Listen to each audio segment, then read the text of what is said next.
ou boa noite, que semana não saibam ouvir. Primeiramente agradecer meu amigo seu Bob, né? Eu fui barbado que eu arranjei na minha vida. Dizer que minha dicção está melhor, né? Eu estou melhor, preciso só o microfone na tela. Bem, meu amigo, aqui está melhor porque às vezes eu consigo fazer com mais calma, porque às vezes aqui é agitação. Fazer vídeo não é fácil não. No ambiente desse carregado de som de um lado, som do outro, e eu com sinusite crônica, é complicado. Mas eu já vou explicar o significado de salvos pela graça na Bíblia. Sabe o que significa isso? Significa salvos é plural, né? Vamos exemplo, eu digo salvos, salvas. Então, na Bíblia, a expressão, entre aspas, né? Salvos pela graça, significa que a salvação é um presente gratuito e imerecido de Deus. Sabe o que significa imerecido? Que nós não temos merecimento nada de bom de Deus, não. O melhor dele deu o filho dele, deu o filho dele, o melhor dele, deu o filho dele, para que nós não morrêssemos, não sofresse a morte eterna, a segunda morte, né? Que depois que morre o corpo, a alma pode morrer ou não, depende da vida da pessoa, né? Se a vida foi totalmente 100% errada, a condenação. Se a pessoa se arrepender e voltou para o caminho do Senhor, aí não tem condenação. Mãe, como eu disse, é um presente gratuito e merecido de Deus, né? Salvos pela graça, recebido pela fé em Jesus Cristo e não por méritos ou boas obras humanas, como faz o Espírita, conforme Efésios 2, 8 a 9. É um favor divino, favor. Deus faz um favor a nós, para viver. Não é algo que podemos conquistar, onde Deus perdoa pecado e oferece vida eterna por seu amor, e as boas obras são as consequências naturais dessa salvação, não a causa. Certo? Eu viver pensando, eu estou na boa, vida boa porque Deus me deu, porque eu fiz por lá. Não. Mentira. Ponto-chave, graça, entre parênteses, favor imerecido, que não tem merecimento nenhum. É a bondade de Deus estendida a pessoas que pecaram, né? Pecadores que não merecem. Pecadores que não merecem. Não merecem, é a bondade de Deus. Certo? Não por obras. A salvação não é ganha por nossos esforços ou ações, para que ninguém se orgulhe. Tem que é soberba. Para uma coisa boa, fica se gabando, porque fez os fariseus em praça pública. Quando eu vejo os fariseus, tudo amostrado. A gente amostrado. Certo? Não tinha nada de bom. Só a aparência, capa. Aquelas capas, sabe? Então vamos ver aqui. Fé é a confiança. Rapaz, é a confiança. Eu vou discordar isso aqui. É a confiança de que Jesus Cristo, né, como um meio pela qual essa graça é recebida, conectando-nos a Ele. É a confiança. Botar a aceitação de Jesus. Não é aceitação. Esqueça. Diga, vou botar aqui a seguinte frase. Fé é a confiança de que Jesus Cristo, como meio pela qual essa graça é recebida, conectando-nos a Ele. Certo? Então nós confiamos em Jesus que Ele pode agir na nossa vida com a graça dele. Não por obra. A salvação não é ganha por nossos esforços ou ações, para que ninguém se orgulhe, não. Certo? O povo se gaba porque fez uma boa ação, cantando vitória. É um dom de Deus. A salvação é inteiramente obra de Deus, um presente que Ele dá e não algo que compramos. Ninguém preocupa a salvação, sua bênção. Até só para prosperidade financeira tem que acha que porque ter dinheiro tem tudo na vida, tem não. Então só bem materiais, mas fica tudo aí. Certo? Bom fruto da graça, as boas obras, entre parênteses, andar em santidade, etc. São o resultado e a prova de uma salvação recebida, não a causa dela, tá, irmão? Bom fruto, não é? Fruto do Espírito. Em resumo, Deus, por ser amor, por seu amor, oferece o perdão e a vida eterna através de Jesus, entre parênteses, que pagou o preço dos pecados, meu, seu, nosso. Para quem crê, sem que o indivíduo, né, homem e mulher, precise fazer algo para merecer, pois ele é espiritualmente capaz de se salvar, ela também. Ele e ela é espiritualmente, eu sou incapaz de me salvar, você também é incapaz de se salvar, homem e mulher. Então vamos ver aqui mais algumas coisas acrescentando. Eu estou meio assim, meio agitado, essa mais para me acalmar. É de mim mesmo, não repare não. Bem, vamos ver aqui. O que significa salvo pela graça? A resposta aqui é: maravilhosa graça, como é dom doce o som, né? Que salvou um infeliz como eu estava perdido, mas agora fui encontrado, estava cego, mas agora vejo. Isso é como se fosse uma música. As palavras desse famoso hino de John Newton parecem ressoar em pessoas de todas as convicções teológicas. Ele é cantado em igrejas de todos os tipos, desde cristãs, evangélica, católica, romana, liberais e mormons. Foi gravada por inúmeros artistas, desde John Cash e Elvis Presley até os três tenores, Haskell, Flat e Alan Jackson. Elvis Presley. Um conceito de parênteses, ou pelo menos a palavra, de graça está firmemente implantado em nossa cultura. O conceito de graça, conforme encontrado na Bíblia, é multifacetado, mas pode ser resumido na definição de parênteses: favor imerecido. A Bíblia diz que somos salvos pela graça. A graça de Deus expressa pelo perdão de Deus aos nossos pecados. E suas bênçãos por nós inclui paz e realização nesta vida e na vida futura. Comunhão livre com Ele por toda a eternidade. Assim como a música, entre aspas, né? Maravilhosa Graça. Tem uma que é Amazing Grace, né? Em inglês, né? Ganhou aceitação quase universal. É difícil encontrar qualquer expressão religiosa com raiz no cristianismo que não exalte as virtudes da graça. Ninguém que tenha tido um mínimo de contato com o cristianismo seria tão crasso, C-R-A-S-S-O, certo? A ponto de afirmar que viveu uma vida de caráter tão excelente que Deus lhe deve a vida eterna. Mentira. É uma pessoa dessa. A grande maioria admitirá que tem falhas e que precisa da graça de Deus de alguma forma. Essa expressão crasso, eu não sei, eu vou pesquisar o que significa. Falar crasso. C-R-A-S-S-O, não sei. Bem, entretanto, há muitos mal entendidos, né? Sobre ser salvo pela graça. Muitos do que se dizem cristãos presumem que a graça de Deus estabeleceu sempre pelo qual o pecador, né, possa mitigar sua merecida punição por meio de seus próprios esforços. É mentira. Para alguns, esse pode ser um sistema formal de sacramentos que infunde a alma com a graça de Deus.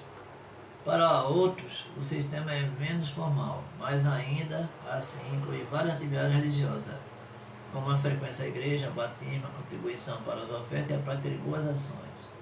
Embora a maioria concorde que, entre aspas, ninguém é perfeito, muitos dizem que Deus, em sua, entre aspas, graça, não levará em conta nossos pecados se perceber que fizemos um esforço genuíno para fazer a coisa certa, corrigir nossos caminhos, nos valermos da ajuda que Ele oferece por meio da igreja. Se Ele perceber que atrás da nossa vida está indo na direção certa, então, em sua, entre aspas, graça, né, Ele perdoará nossos pecados e não considerar a vida eterna nesta visão da, entre aspas, graça. O pecador, né, ganha a vida eterna em um sentido absoluto, mas sua resposta penitente e seu esforço genuíno desencadeiam a resposta graciosa do Pai. Essa crença, embora muito difundida, contradiz o verdadeiro significado da graça, entre aspas, favor merecido. Deixa eu só tomar um pouquinho de café. Tá vendo aí? Analisem. Aqui, ó. Deixa eu puxar mais para baixo. Tem mais, eu vou acrescentar aqui. E para ficar lá não vai ter problema, não, vou falar. Eu não posso deixar minhas palavras. Em exemplo, pode ajudar a ilustrar a visão acima sobre a graça. Um adolescente trabalha duro durante todo o verão para economizar dinheiro para comprar um carro. Ele tem um emprego regular e faz trabalhos no quintal e biscates. Ele economiza seu dinheiro e não gasta frivolamente. No entanto, no final do verão, ele simplesmente não tem dinheiro suficiente para comprar um carro que atenda às suas necessidades. Seu pai, vendo sua diligência e frugalidade, intervém graciosamente, não apenas compensa a diferença, mas também acrescenta mais dinheiro. Muito bom. Tá? Deixa eu ver aqui mais. Oi. Eita, passei dentro aqui. A reserva do carro para que o filho possa comprar um carro melhor do que ele imaginava poder comprar. O melhor esforço do filho não foi suficiente, mas a graça do pai compensou a diferença. Ninguém diria que o pai era obrigado a compensar a diferença, portanto, quando ele o fez, é um ato de graça. Se o filho tivesse sido demitido do emprego por chegar atrasado, se tivesse ficado na piscina todos os dias em vez de trabalhar, ou se tivesse gastado o dinheiro que tinha em fast food e videogames, o pai não teria entrado em cena para compensar a diferença. Seria incorreto dizer que o filho, entre aspas, né, ganhou o carro, pois ele não ganhou, mas seu esforço provocou uma resposta graciosa do pai. Tá vendo aí como é bom? Obedecer e fazer o que é certo. De acordo com a Bíblia, isso é realmente graça? É uma pergunta. A resposta é não. Graça é favor merecido. É a bênção de Deus para quem não é digna da bênção de Deus. No exemplo acima, o pai concedeu seu favor porque sentiu que os esforços dos filhos deveriam ser recompensados. O presente do pai foi baseado em um esforço genuíno do filho e, portanto, não era a verdadeira graça. Jesus ilustrou a verdadeira graça com a história de um pai que recebeu seu filho positivo com alegria festiva, o filho próprio, né? Um indivíduo totalmente digno não trouxe nada para o pai, exceto desonra e vergonha. Foi agraciado com bênçãos imerecidas. Parece Lucas 15, 11 a 24. Já está ficando ruim de novo, ixi, eu nem passo a letra.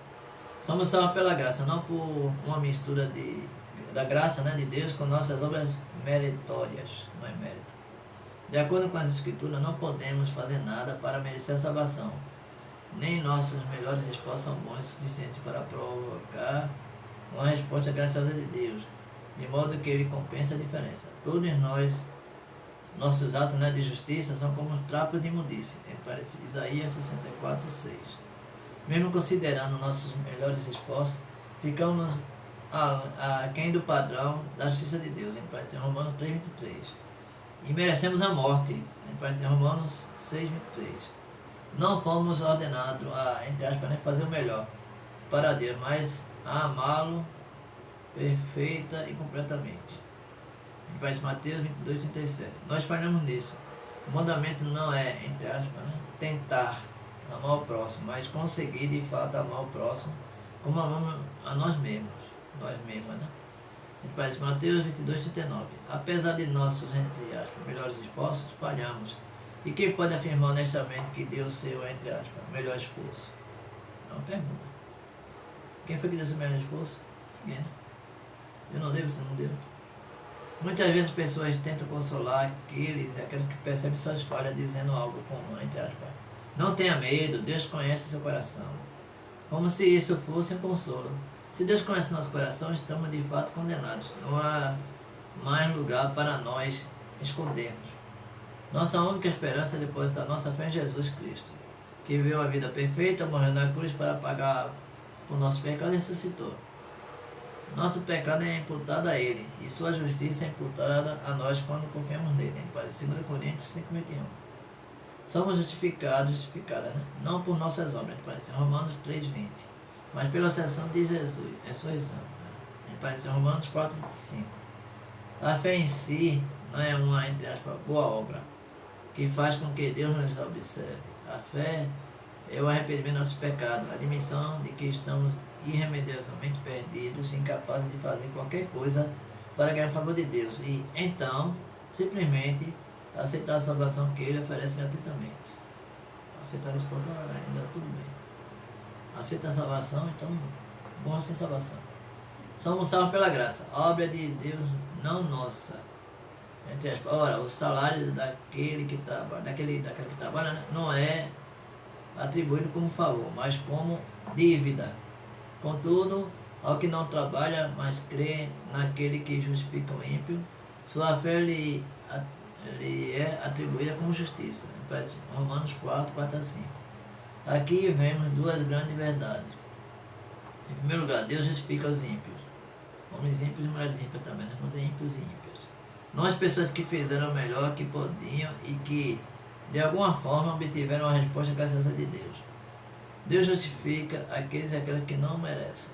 Segundo, Deus justifica as pessoas que recebem a salvação pela fé, não as pessoas que se esforçam ao máximo. Se elas são justificadas em qualquer parte, com base no que fazem, estão recebendo um salário, não um dom. Se a graça for baseada em obras em qualquer grau, então não é graça. Em Romanos 11, 6. Estou chegando ao fim aqui. Somos salvos pela graça do começo ao fim. Uma vez que uma pessoa tenha chegado ao fim, a fé em Cristo, né? Ele, ela, sem dúvida, perceberá que a única razão pela qual foi capaz de ter é que Deus estava atraindo antes mesmo que ele ou ela soubesse. Mas ele participa a Deus, né? Ele participa, veja João 6,44. Deixado por conta própria, pecador, pecadora, né? Deixada por conta própria, pecador, pecadora, vamos colocar assim, teria continuado a se rebelar e fugir de Deus. Aconteceu na igreja que eu estou. A gente se rebelou e fugiu de Deus porque conseguiu a bênção, ou não conseguiu. Mesmo antes de crermos, o próprio desejo de nos achegarmos a Deus é a graça de Deus em ação para nos salvar. A salvação pertence ao Senhor. Salmo 3,8, Apocalipse 7,10. A salvação pela graça significa que, do início ao fim, ela é merecida. Jesus é autor e consumador da nossa fé. Hebreus 12,2. Graça não é Deus fazendo 95% ou até 99,9% e nós compensando a diferença. Graça é Deus fazendo 100% e nossa humilde aceitação disso, reconhecendo que não somos dignas e não temos nada a contribuir. Se minha lágrima pudesse influir para sempre, se o meu zelo não se enfraquecesse, estes pelo pecado não poderiam expiar. Né? Aí tem aqui, eita, passei direto. Vai continuar assim, cadê? Eita, agora eu me perdi. Certo? Tu deves salvar e somente tu. Não trago em minha mão nenhum preço. Simplesmente a tua cruz me apego. Augusto Toplady, T-O-P-L-A-D-Y. Eu vou ler de novo. Se minhas lágrimas pudessem fluir para sempre, se meu zelo não se enfraquecesse, este pelo pecado não poderiam expiar. Tu deves salvar e somente tu. Não trago em minha mão nenhum preço. Simplesmente a tua cruz me apego. Augustus, né? Qual é o nome dele? Caramba, cheiro. Toplady. Augusto T-U-S no final. Toplady, T-O-P-L-A-D-Y. Então, meu amigo, certo? Tá vendo que graça é favor de Deus na nossa vida. Ele não deve nada a mim, a você. Porque nós estamos na igreja, porque ele manda não. Estamos na igreja por obrigação. Quem quer ficar na igreja por obrigação? O canto por aqui ficou grande, mas eu tenho que explicar, né? Você tem que falar de sermos salvos pela graça. Bem, meu amigo seu Bob, me desculpa, não vai levar assim a rapada aqui na leitura. Mas que me engasga no café, meu irmão. E além do óculos, tem que limpar melhor esse óculos. Mas é isso, eu preciso do microfone de lapela e muitas coisas, né? Só microfone de lapela. 99209-2248. Mas o microfone de lapela que vem aqui, bota aqui embaixo, no celular, no que tem embaixo. Não presta não, meu amigo bota ali, meu companheiro e jogou fora. Baratinho, barato sai caro, né? Esse povo foi uma porcaria. Aí comprou e não gostou. Aí disse, me dá uma sugestão de um bom. Não vou culpar o cheiro pelo que expressa, né? Que não vale a pena. Mas se alguém quiser me ajudar, estou precisando de patrocínio, apoio e tudo mais. Sabe? Olha que bom, né? Sabe ouvir, evangelizar e fazer discípulo. É isso, eu quero ir para a rua. Mas eu vou sempre para a rua. Preciso de um caixa de som amplificado, de preferência da pulso, né? Certo? Tirar meu passo livre agora, vou correr atrás, né? Eu estou em tempo de tirar o meu passo livre, poder, no tempo livre, estou fazendo serviço no pedreiro, fazendo um banheiro todo pequeno, colocar cerâmica na parede, que no piso já tem, e colocar tudo que falta, vaso sanitário, caixa de carro, tudo. Certo? Aí são uns 3, 5 dias, comecei hoje. Então, graças a Deus, por estar trabalhando. Meu amigo Janjão, um abraço pra você, meu amigo Janjão. Gente fina, Janjão, gente fina. Então é isso, graça é um favor de Deus. Ele não é dívida dele conosco, não. Nós devemos a Ele nossa existência, nossa vida. E graças a Jesus, que nós graças a Deus por você, tem gente fora da igreja indisciplinada, disciplinada. Pastor falando, tem muita gente desigrejada no mundo. Sai da igreja com a cabeça disciplina, porque fez jogar para irmã, que não quer aceitar, não quer assumir seus erros. É uma pessoa rançosa, uma pessoa que guarda mágoa e sentimento dos outros. A pessoa dessa tá saindo da igreja deixando rastro e põe mais no tapete. Eu quero ver até que ponto a pessoa dessa vai aguentar uma situação dessa. Tá no mundo, quando vem a lapada, aí corre para a igreja. Né? Então, cuidado. Essa é uma situação porque Deus permitiu, não é porque você fez por onde, correu atrás, te forçou, ralou, entendeu? trabalhar com honestidade, certo? Obedecer ao seu patrão, não. Em favor de Deus, onde você está, nós somos melhor. Eu estou só ruim, mas graças a Deus, mesmo assim, eu estou vivo, estou sobrevivendo, estou fazendo o que Deus manda. Vou ficando por aqui até mais. Amanhã, né? Até amanhã. Antes para a igreja eu falo sobre a tradução, e depois quando eu voltar eu falo do que se fala na igreja.